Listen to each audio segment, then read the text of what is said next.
Sesaat lagi Anda akan mendengarkan program Renungan Sahabat Seperjalanan bersama Pendeta Wendy Pratama.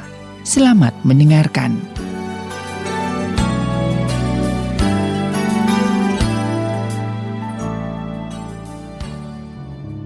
Selamat berjumpa kembali di dalam layanan audio Sahabat Seperjalanan. Hari ini adalah hari Kamis 11 Maret 2021. Tema renungan dan saat teduh kita dengan judul Menata Kata atau Menata Hidup. Menata kata atau menata hidup. Firman Tuhan terambil dalam Filipi pasal yang pertama ayat yang ke-27. Demikian kebenaran firman Allah. Hanya hendaklah hidupmu berpadanan dengan Injil Kristus, supaya aku datang, aku melihat, dan apabila aku tidak datang, aku mendengar, bahwa kamu teguh berdiri dalam satu roh dan sehati sejiwa, berjuang untuk iman yang timbul dari berita Injil. Mari kita berdoa. Bapa yang di dalam surga, sungguh menata kata adalah hal yang sangat mudah, namun menata hidup adalah hal yang sangat susah. Bagaimana ya Tuhan kedua hal ini memiliki sebuah kesinkronan, keseimbangan satu dengan yang lain. Sungguh dengan kemampuan kami tidak pernah bisa karena kami manusia tidak sempurna. Namun dengan pertolongan Tuhan, ketidaksempurnaan kami akan disempurnakan oleh Tuhan. Di dalam nama Tuhan Yesus kami berdoa. Amin. Shalom sahabat seperjalanan yang dikasihi Tuhan.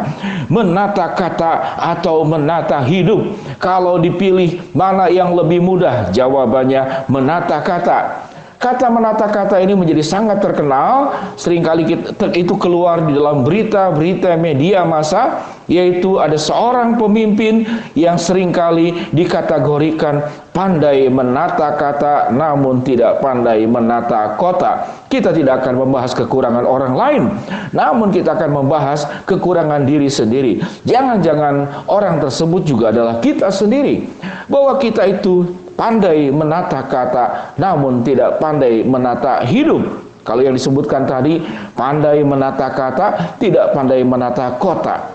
Orang yang pandai menata kata, namun tidak pandai menata hidup, itu menjengkelkan. Kenapa menjengkelkan? Janjinya manis, kenyataannya pahit.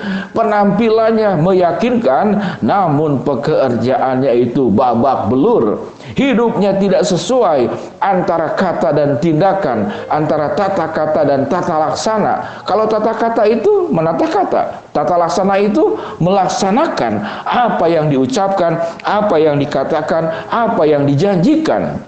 Sahabat seperjalanan yang dikasihi Tuhan, sebagai orang percaya pun demikian. Firman Tuhan berkata apa dalam kitab Filipi? Rasul Paulus berkata kepada jemaat di Filipi, hanya hendaklah hidupmu berpadanan dengan Injil Kristus.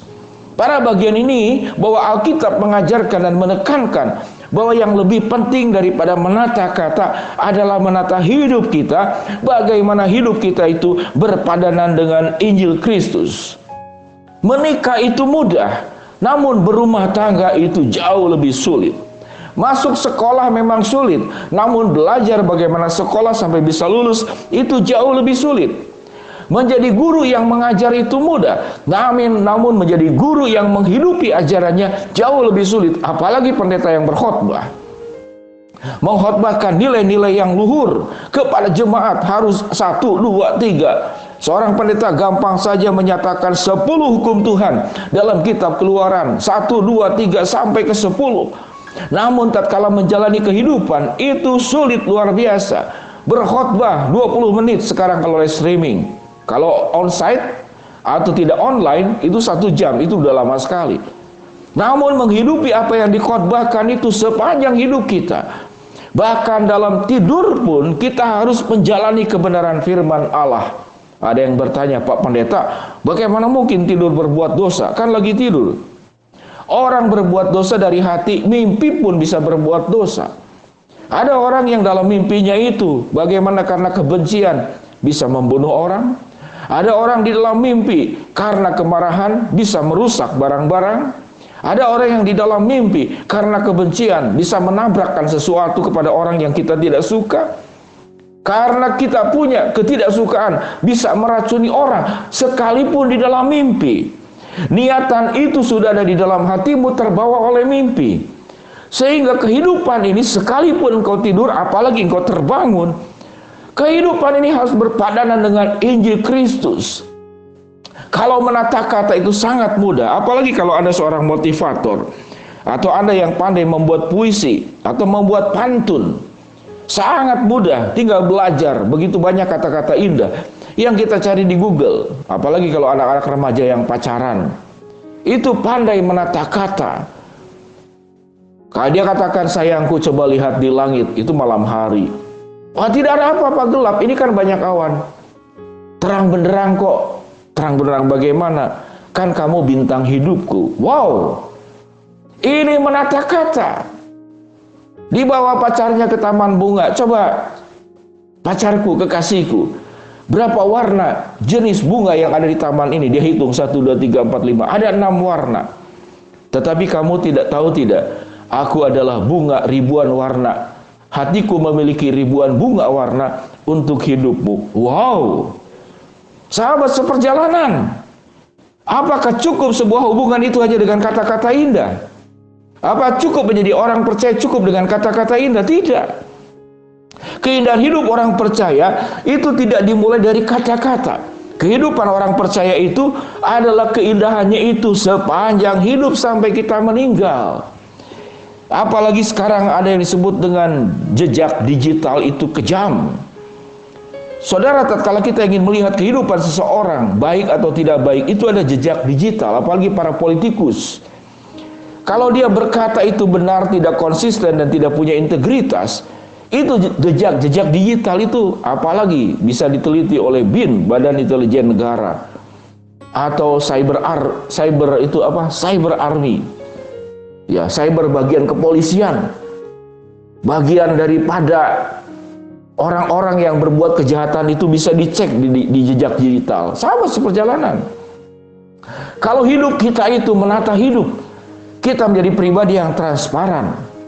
Kita tidak takut dibongkar handphone kita ada apa di dalamnya. Media sosial kita ada apa di dalamnya. Kita tidak pernah takut. Karena kenapa?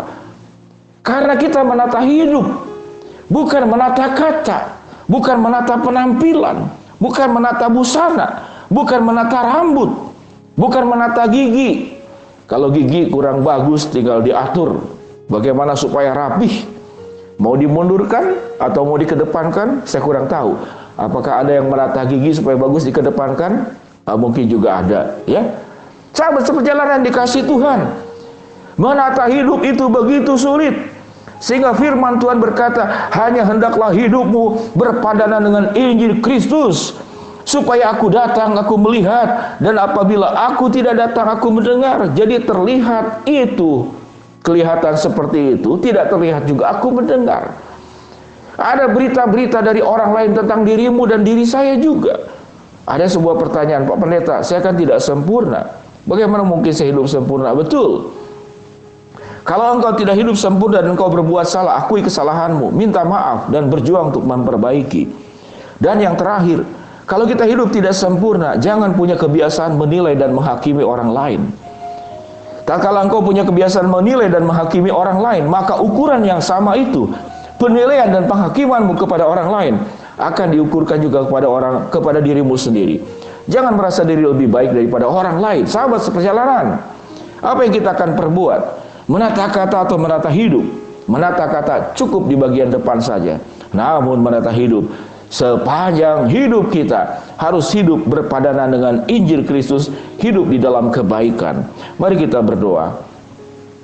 Bapa yang di dalam sorga, hamba-Mu berdoa buat sahabat seperjalanan yang sedang sakit di rumah sakit maupun di rumah.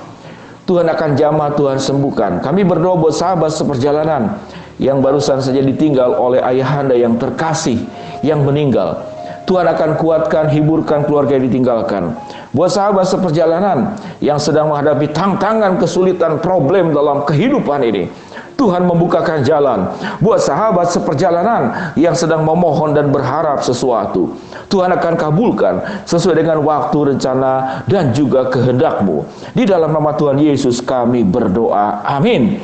Shalom sahabat seperjalanan, hendaklah hidupmu berpadanan dengan Injil Kristus. Jangan Anda pandai menata kata, namun tidak pandai menata hidup. Dengan pertolongan Tuhan, kita akan sanggup hidup dengan baik, dengan tertata. Shalom, Tuhan memberkati kita semua. Amin.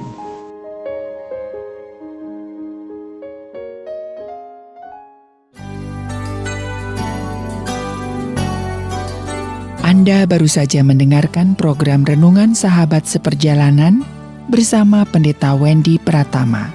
Terima kasih atas perhatian Anda. Tuhan Yesus memberkati.